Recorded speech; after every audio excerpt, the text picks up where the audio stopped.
Halo lagi, ketemu lagi kita di sini untuk bahas satu topik khusus buat Anda.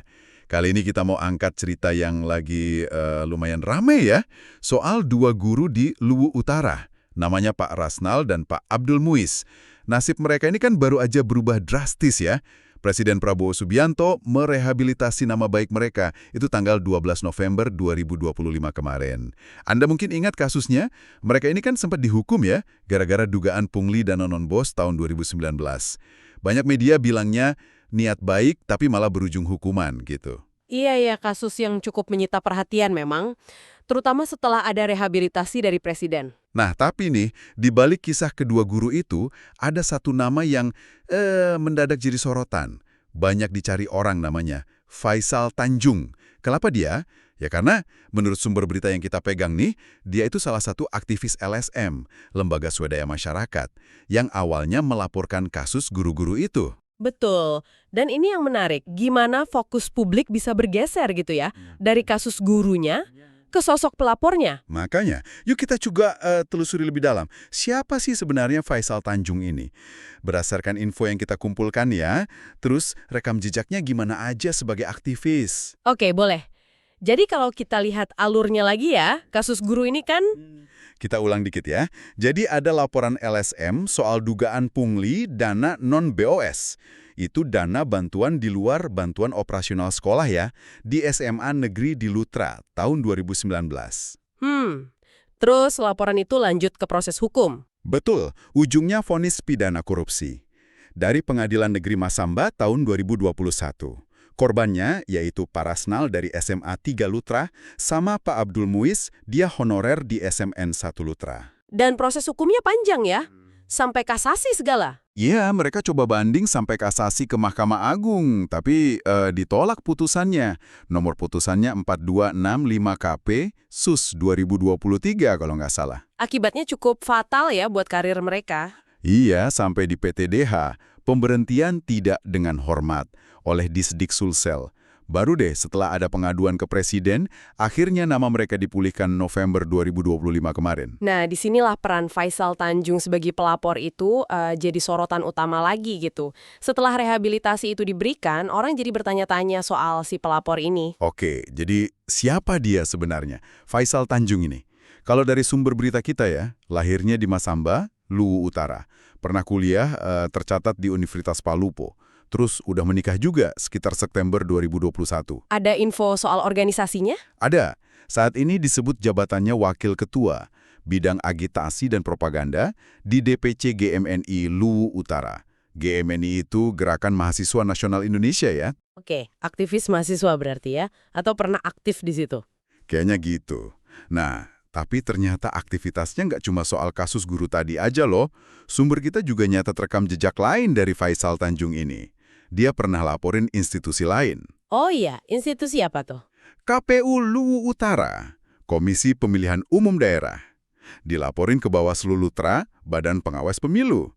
Itu kejadiannya 30 Mei 2024 kemarin. Ini kayaknya baru ya berarti? Laporan soal apa itu? Soal pembentukan badan ad hoc pemilu. PPK sama PPS, panitia di kecamatan dan desa gitu. Dia nilai prosesnya kurang profesional dan transparan. Waktu itu dia lapor ngatasnamain aktivis muda Luwu Utara sama penggiat demokrasi. Jadi bukan atas nama GMNI ya waktu itu? Iya, beda lagi. Dan ternyata bukan yang pertama kali juga dia berurusan sama KPU Lutra. Oh, ada lagi sebelumnya. Ada. Mundur ke tahun 2020. Dia juga pernah aduin KPU Lutra.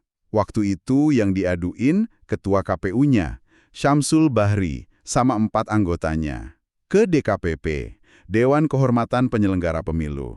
Wah, rajin juga ya. Terus kali ini atas nama apa lapornya? Nah, ini beda lagi. Dia ngatasnamain BAINHMRI, Badan Advokasi dan Investigasi Hak Asasi Manusia Republik Indonesia.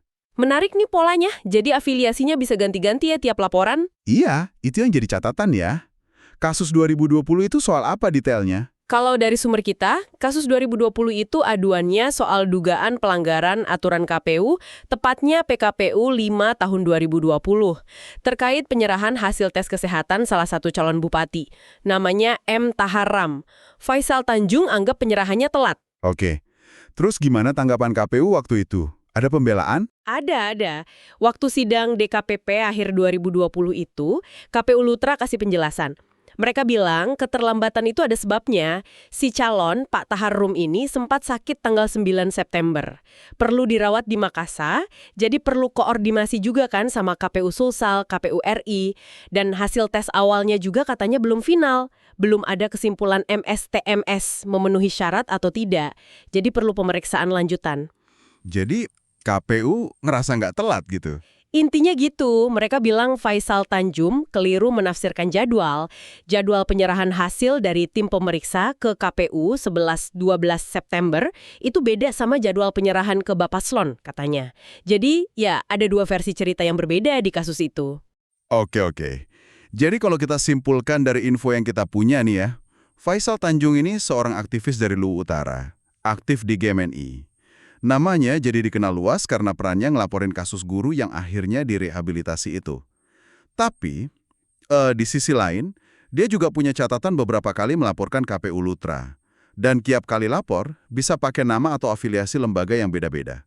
Gitu ya gambarannya? Iya, kurang lebih begitu rangkumannya dari sumber-sumber yang kita bahas. Nah, kalau kita coba tarik sedikit ke gambaran yang lebih besar ya, pola pelaporan kayak gini. Yang dilakukan figur seperti Faisal Tanjung, entah di kasus guru atau KPU tadi, mungkin ini bisa bikin Anda mikir juga nih, gimana sih seharusnya mekanisme pengawasan atau pelaporan dari masyarakat sipil itu berjalan, supaya bisa efektif gitu, mencapai tujuan perbaikan, tapi di saat yang sama bisa juga meminimalkan potensi kontroversi, atau ya dampak yang kurang baik lah buat pihak-pihak lain yang terlibat. Sesuatu buat direnungkan mungkin ya. Download Tribun X sekarang. Menghadirkan lokal menjadi Indonesia.